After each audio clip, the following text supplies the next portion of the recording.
Aguas SB patrocina este espacio.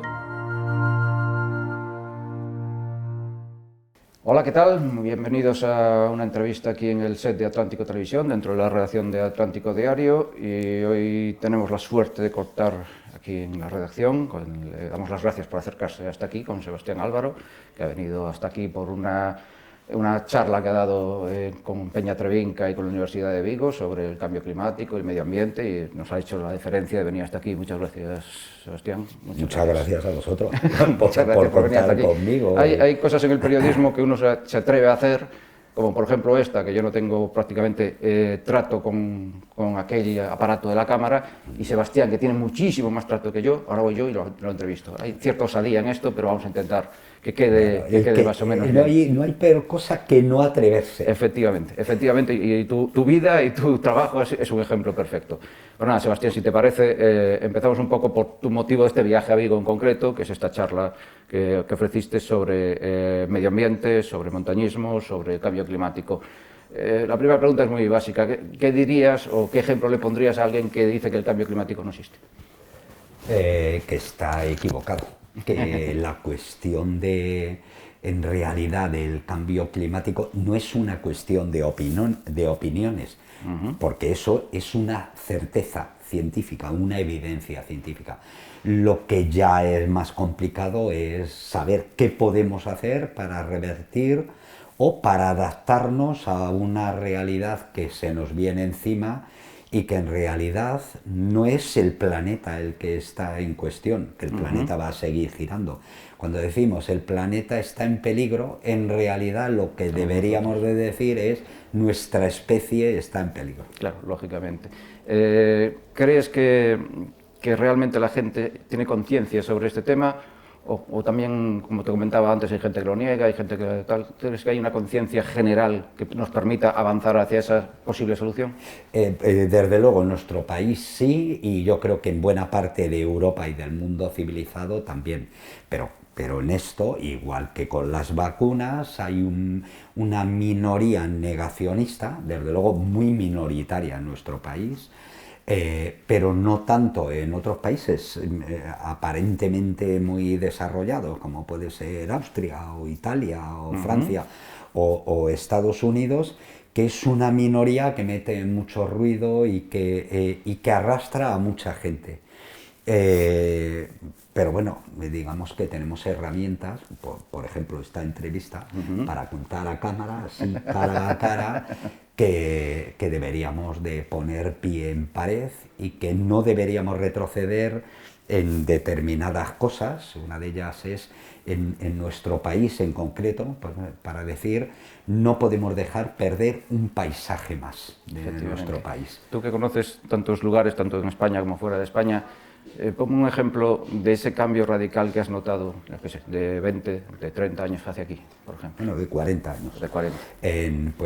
Un ejemplo claro son los paisajes helados del planeta, los paisajes de alta montaña del planeta.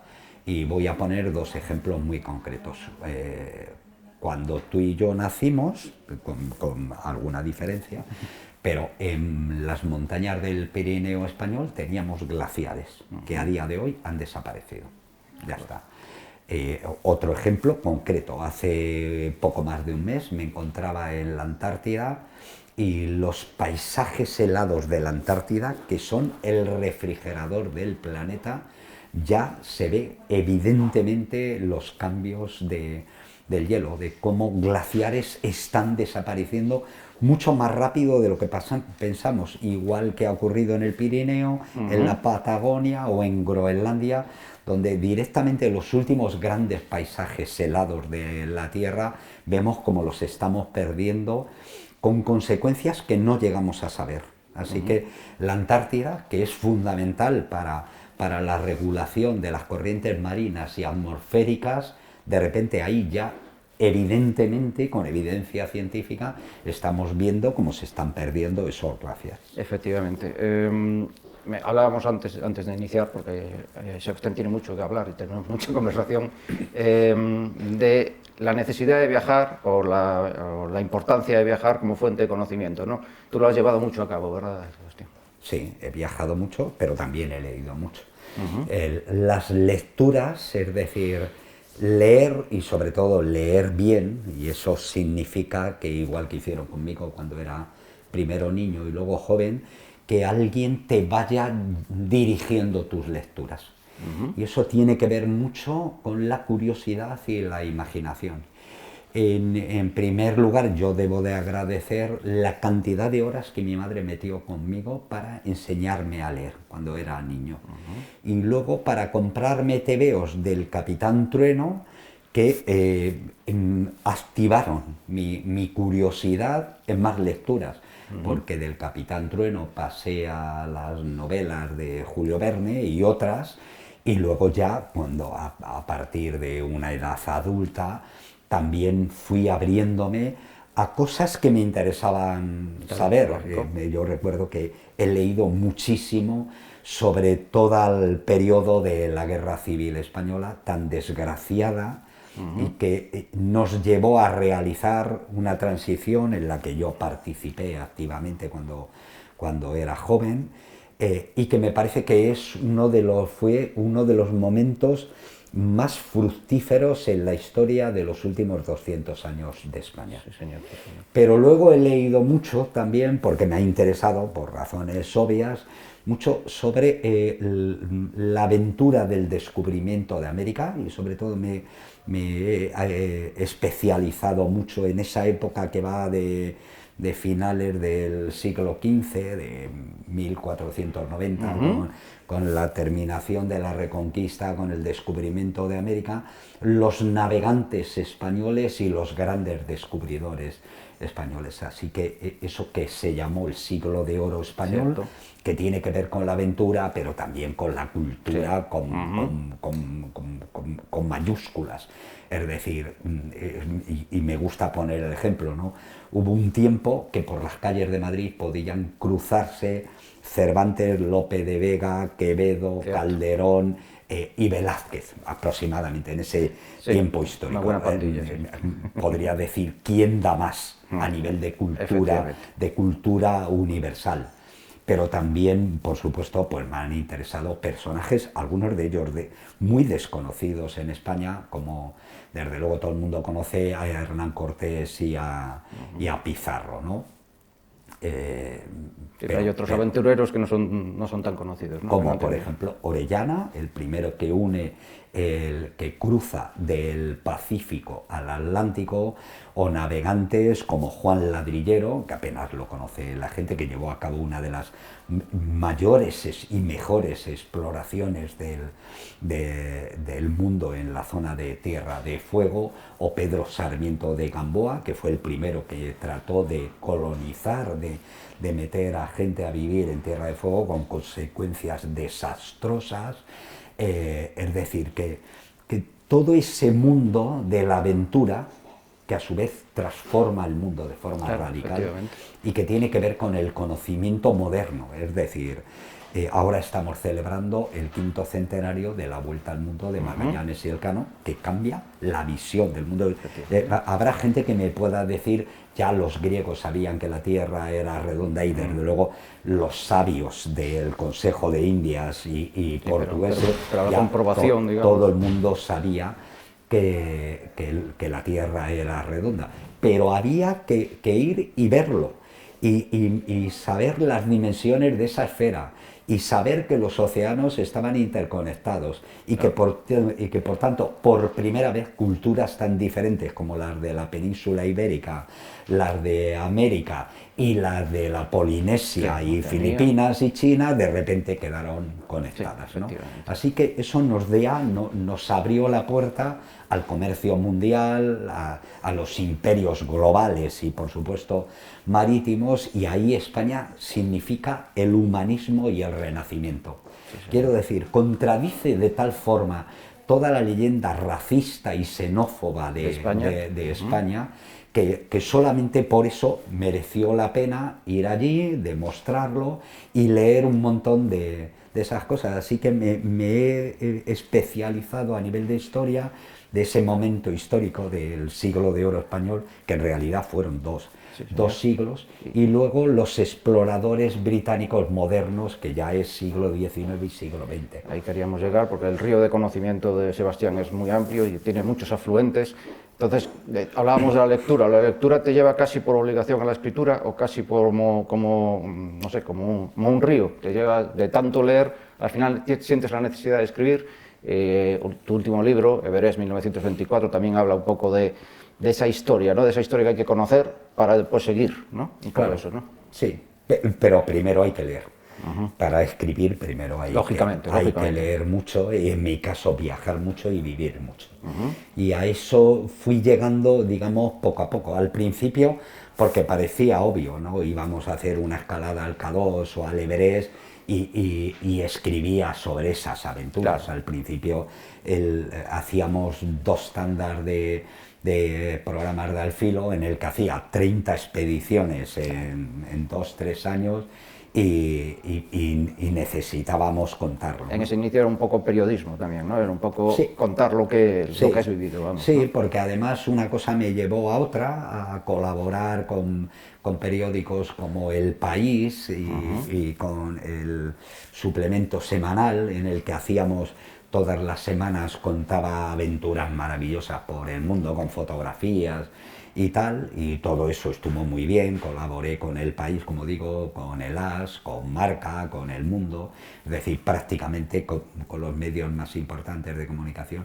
Pero luego eso me abrió otra puerta a libros mucho más pensados, ¿no? Por decir así, con visiones más amplias y más globales de cosas que yo había vivido, que conocía muy bien y sobre las que podía reflexionar, digamos, que con mayor conocimiento que la gran mayoría de la gente. Lógicamente. Hablamos de tu último libro, entonces Everest 1924, un poco no, es la historia de Mallory, de Iverson, esa expedición a la Everest que genera ese misterio de si fueron los primeros que hollaron la cumbre o no hollaron la cumbre.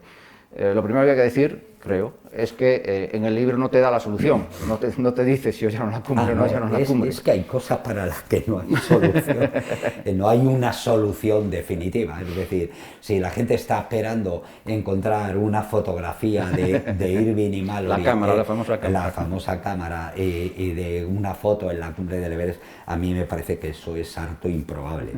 Pero sin embargo sí he querido rescatar la memoria de esos. Es muy importante, aún sin saber si hollaron o no, es muy importante la expedición, ¿verdad? Cuéntanos un poco. Claro, sí. Es un libro que reflexiona sobre las 3 expediciones británicas de 1921, 22 y 24, en el que el Everest es medido, pues, muy rápidamente, ¿no? Una cronografía histórica. El Everest se mide en 1852, se da la medida del Everest ya con exactitud, 8.840. Mide 8.848, es decir, que hace más de 150 años, pues estuvo muy bien medido. En 1921 lo que se hace es descubrir dónde está la montaña. Hoy hoy que puedes entrar en Google Earth y verla, pero en 1921 no funcionaba así el mundo. Por primera vez se entra en el Tíbet, porque Nepal estaba cerrado, vedado a los extranjeros, así que tienen que entrar por Darjeeling al Tíbet. Descubren los británicos el país de las nieves, de los lamas, que había estado cerrado a cal y canto. Recordemos, los británicos ponen de moda la terrible intervención en el Tíbet, que llevará más tarde, propiciará en 1950 la invasión china en el Tíbet, con las consecuencias que llegan a nuestros días.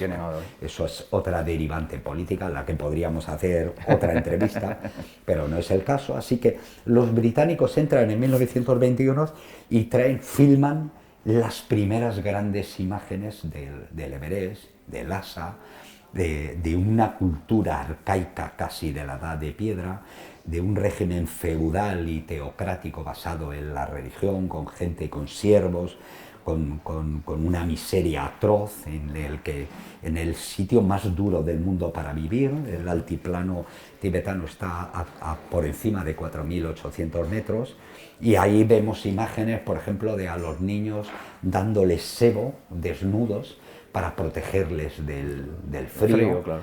Y ahí se ve la miseria y las condiciones en las que se vivía hace un siglo, ¿no? Lo que hacen es, entran allí, descubren esa cultura tan atrayente para los occidentales, y buscan la montaña y encuentran la montaña. Claro. Marcan el camino a seguir por los siguientes. Eso es, les cuesta 3 o 4 meses, no, claro, es una cosa.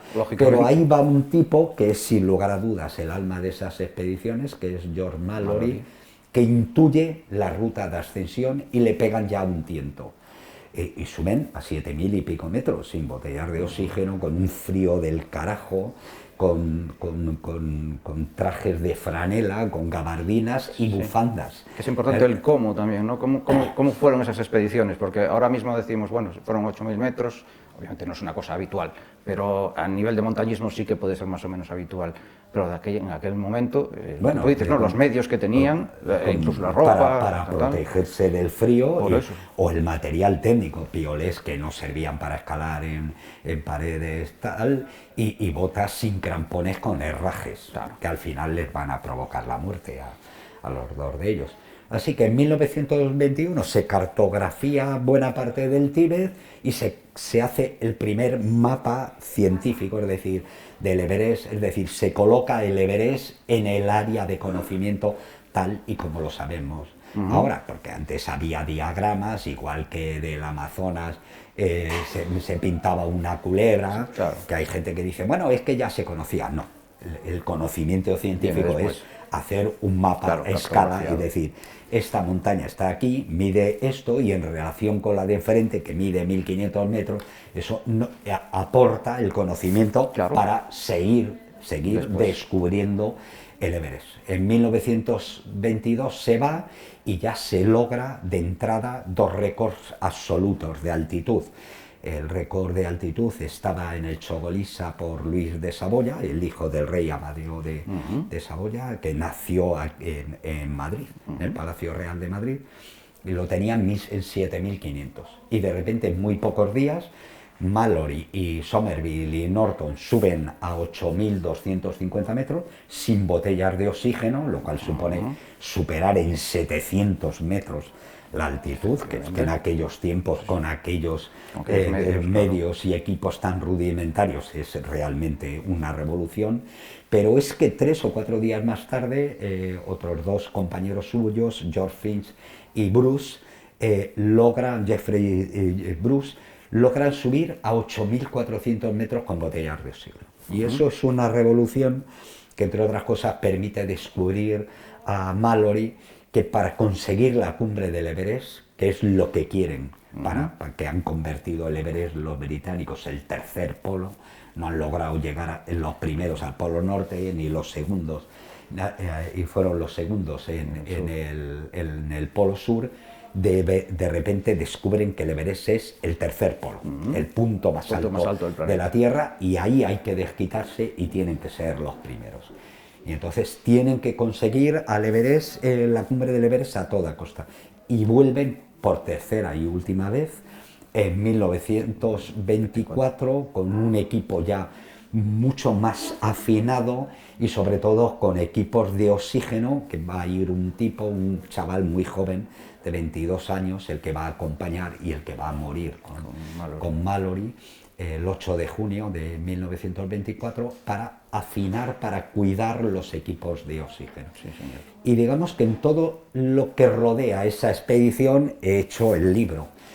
Más que dar la respuesta de si subieron o no, que eso lo tiene que deducir cada uno de los lectores, lo que intento es darle todos los datos y todo el conocimiento que poseo de todo lo que he leído, pero sobre todo nuestras experiencias, porque al filo hizo 5 expediciones sí, porque la historia es que puede parecer, a la gente puede parecer como una novela, pero no es una novela, que decir, son hechos reales con muchos datos, porque Sebastián da muchísimos datos en el libro, Pero ese nivel de aventura, ese nivel de tal, casi le da esa sensación de novela, ¿no?, al libro. A lo mejor Claro, puede ser, ¿no? eso es, que es lo que he tratado, porque lo que he tratado ha sido de meterme sobre todo en la cabeza de Malory, ¿no? Claro, Es decir, si yo hubiera sido Malory, ¿qué decisiones hubiera tomado o qué hubiera hecho ese 8 de junio de 1924? Sí, porque incluso en Al filo habéis recreado, Sí.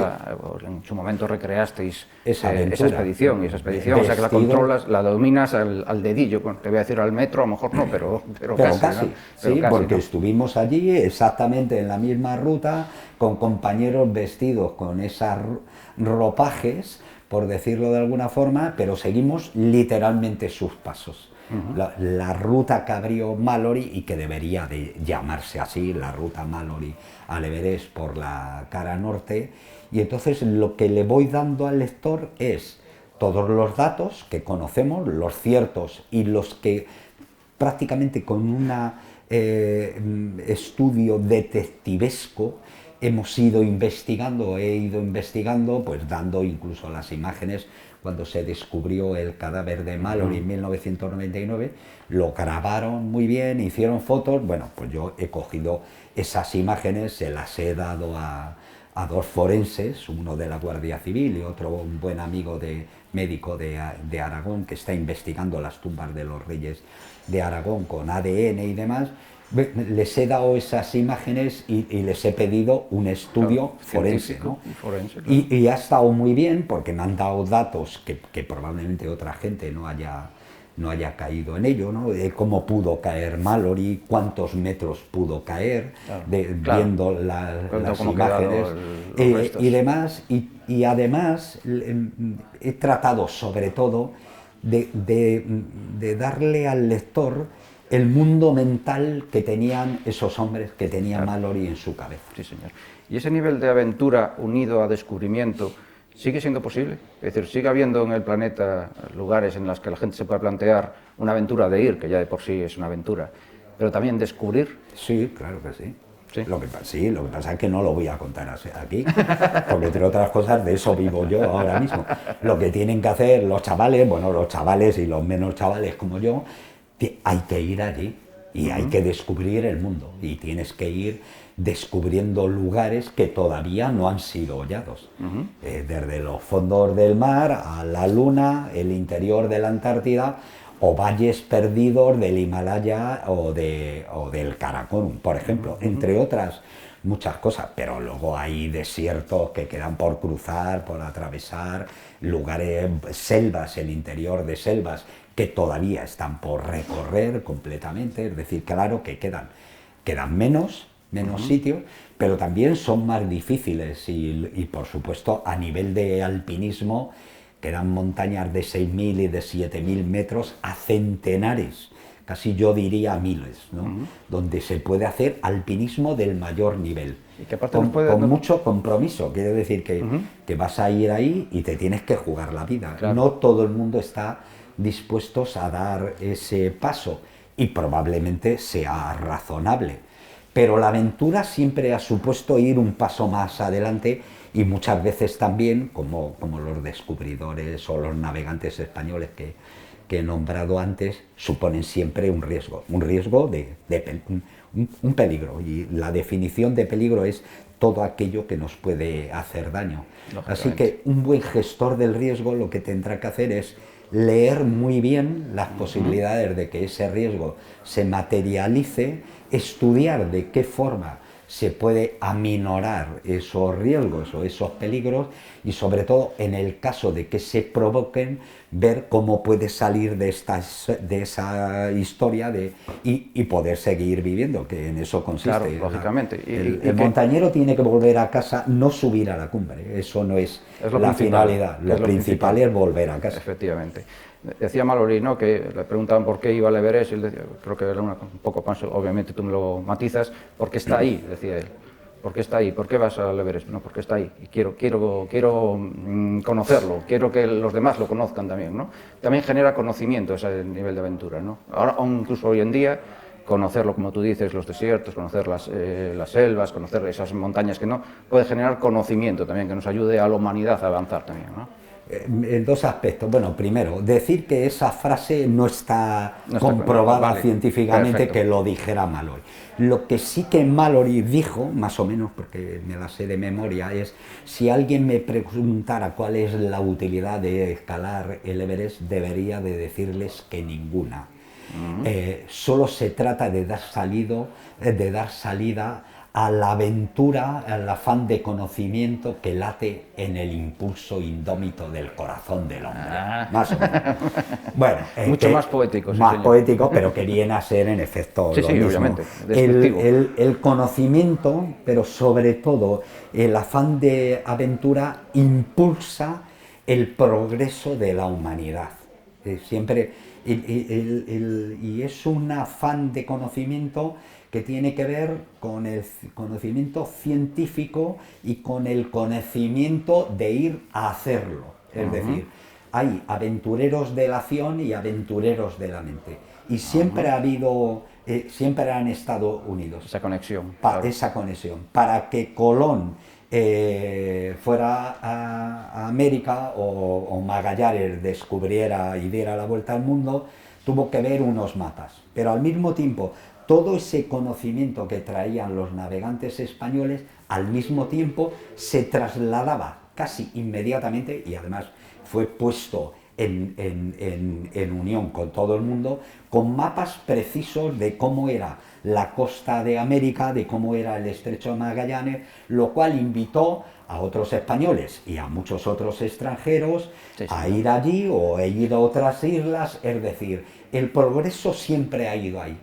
Alguien lo llevaba a cabo, alguien como Galileo o como Copérnico imaginaba en el mundo, que luego se fue acoplando a aquellos modelos mentales y tal, y se fue trasladando a lo que hoy prácticamente sabe un niño de 10 o 12 años en la escuela, ¿no? Estudia en la escuela, sí, señor. ¿Y eso cómo va? Pues bueno, pues ahora hay gente que se plantea ir a Marte, y la gente dice: ¡qué barbaridad! Es gente que va a ir a Marte sabiendo que no va a volver. Bueno, pero ¿qué era en el siglo XV ir a América? Claro. Como ir a Marte. Claro. ¿Y esa gente volvió a España? No. La gran mayoría se quedó allí en una fusión de humanidad, de mezclas de culturas y también de lo que somos. Sí, que ha parido ahora el mundo actual, básicamente. Eso es decir, pero que yo muchas veces, el barrio donde vivo en Madrid es básicamente sudamericano. Claro. Yo diría que además ecuatoriano y peruano. ¿Por qué? Porque vinieron muchos inmigrantes a España y se han quedado aquí. ¿Y sus hijos qué son? Pues españoles. ¿Pero son españoles? Bueno, son españoles como somos ahora, una mezcla, claro, de fusión de eso. Más rica, más rica, de mestiza, de genes y de culturas. Sí, y eso es lo que hemos sido toda la vida. Sí, señor, y cuando vas allí, lo que descubres es lo mismo, pero allí, ¿no? Claro. Es decir, la fusión de culturas que llegaba de Tierra de Fuego prácticamente a Alaska.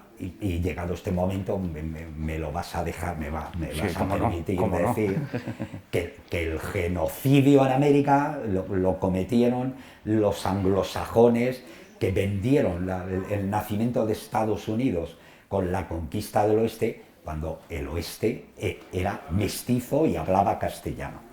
Efectivamente, efectivamente. Me encanta el discurso, me encanta todo lo que nos estás comentando. Quería simplemente, como final, concretarlo un poquito en Galicia. ¿Qué trae Sebastián a Galicia, aparte obviamente de esa charla? ¿Qué ha traído a lo largo de los años a Galicia, Sebastián? He traído amistad, porque son los amigos los que me traen aquí. Y bueno, es decir, primero mis orígenes maternos son de Asturias, mi segundo apellido es Lomba, que es un apellido gallego, sí, muy de aquí. Que parece que iba a marcar mi vida, porque toda mi vehemencia, Lomba significa loma, suave, parece que estaba destinado. Es un apellido muy de aquí de Aguarda, de aquí cerquita de Vigo. Sí, eso es, porque mi gente es mi familia materna es de Tineo, que está ahí en el límite con Lugo, así que nosotros teníamos familia a los dos lados de ese límite. Así que mi tío era gallego y hay todavía una cafetería en España que se llama Osendi y con Lomba, que son apellidos de por aquí. Sí, señor. Pero Galicia además me proporciona satisfacción espiritual. No solamente porque me llevan a comer a sitios que son estupendos, ¿no? Sino hace un año o dos estuve haciendo, por ejemplo, el Camino de los Faros, que a lo mejor me he pasado de promocionarlo porque se me está llenando de gente, ¿no? Claro. Y a mí me parecía que el Camino de los Faros es una buena representación de todavía lo que queda en Galicia. Es un camino que no es el Camino de Santiago, el Camino de Santiago está muy bien y ya está, y lo que hay que hacer es ponerlo en orden, es decir, que no se nos masifique, que siga teniendo ese carácter de exclusividad y que probablemente haya que hacer lo que hice yo, que es venir en diciembre desde Roncesvalles, nevando, lloviendo, y vives otro Camino de Santiago, más duro, más exclusivo, pero también que te posibilita entrar en sitios cuando descubres las iglesias y que no está los masificado. restaurantes. En verano puede estar masificado, sobre todo. Así que hay que hacer políticas inteligentes, que yo creo que se están haciendo, mucho más lentas de lo que a mí me gustaría. Me gustaría que todo el camino estuviera más unificado a nivel de señales y a nivel de lo que un peregrino se puede encontrar. Y se puede ser peregrino, y se debe ser peregrino siempre en el camino, aunque no seas creyente. Van descubriendo una riqueza espiritual e interior que en muchos sitios está y debe de estar ligado a la religión, pero también, sobre todo, a la profundidad y a la interioridad de lo que siente el ser humano. Pero el Camino de los Faros debe ser otra cosa, debe ser un camino más exclusivo, ahí en la costa de la muerte, ahí tallado muchas veces sobre precipicio, que no esté probablemente al alcance de todo el mundo, porque no todo debe de estar al alcance de todos. Hay cosas que hay que pagar un precio de esfuerzo, de sacrificio y de incluso de saber que no te puedes pisar en un sitio e irte para abajo, porque, un peligro. Porque te matas, pero son 200 kilómetros de una costa salvaje, marcado por la fiereza del paisaje y lo bravío que es el mar en esa zona, y los vientos y el mal tiempo y la lluvia, pero también por los lugares donde vas a parar, los lugares donde puedes terminar comiendo, ¿no? Sí, señor. Sí, señor. Así que todo lo que se crea alrededor. Todo eso lo vengo a buscar aquí. Sí, sí. Y luego lo encuentras, que es lo importante. Bueno, pero sobre todo, más que encontrarlo, vengo buscando a gente que me coge de la mano y me va llevando a esos Sí, señor, sitios. sí, señor. Lo último, Sebastián. Sebastián Álvaro, de profesión. Ayer me dijo la concejala cuando me presentó que era aventurero, ¿no? Y además escritor, periodista, cámara, fotógrafo. Bueno, ¿Y tú qué te consideras tú? Me gustó mucho lo de aventurero y le recordé a la concejala, bueno, la primera acepción del diccionario es obvia, ¿no? Persona o hombre que voluntariamente acomete aventuras. Pero la segunda me gusta más. ¿Y cómo es? ¿Cuál es la segunda? Hombre sin oficio ni profesión. Que vive sobre la marcha, ¿no? Pues igual puede ser una buena definición. Sí, señor. probablemente me quede con esa, pero sobre todo me colma de gratitud esta tierra cada vez que vengo aquí, de veros, y probablemente hay muchas veces que me corto de promocionaros más, porque soy muy contrario a la masificación aborregada de determinados sitios. Y entonces, ese equilibrio fino que deberíamos de tener en toda España, pero desde luego en esta tierra, es de mantener un paisaje del que se puede vivir, y lo vemos, ¿no? Es decir, en España en los mejores tiempos han venido 85, ahora está un poco flojo, pero este año vamos a recibir 60 millones de personas. Hay mucha gente que se queja, pero si fuéramos más inteligentes, si planificáramos mejor, Si tuviéramos políticos que supieran mirar a 20 años qué queremos hacer con el país a todos los niveles, a nivel de sanidad, de educación, con una mirada amplia, sí, a nivel de turismo, iríamos trabajando ahí, en ese camino. Saquemos a la gente. Es tanto lo que nos queda a nivel de paisaje. Somos uno de los países de gastronomía mejores del mundo, uno de los países detrás de Italia con más monumentos. Saquemos a la gente y la llevemos a caminar. Sí, señor. Por los Sí, señor. acantilados, No llevarla, por las no a catedrales. 3 destinos concretos, siempre todo el mundo ahí, sino conocer. Y el conocimiento, como venimos hablando, nos va a dar mucho. Escuchen, lean, conversen si tienen la oportunidad, como yo ahora con Sebastián, porque van a aprender muchísimo. Muchísimas gracias, Sebastián, por venir hasta aquí. Que va, muchas gracias a vosotros y por traerme aquí, darme la oportunidad de enrollarme con la gente. Y hasta otro momento que ojalá, cuando vengas por aquí, ojalá tengamos otra oportunidad de quedar. Muchísimas gracias. Gracias a vosotros. Salud y amistad.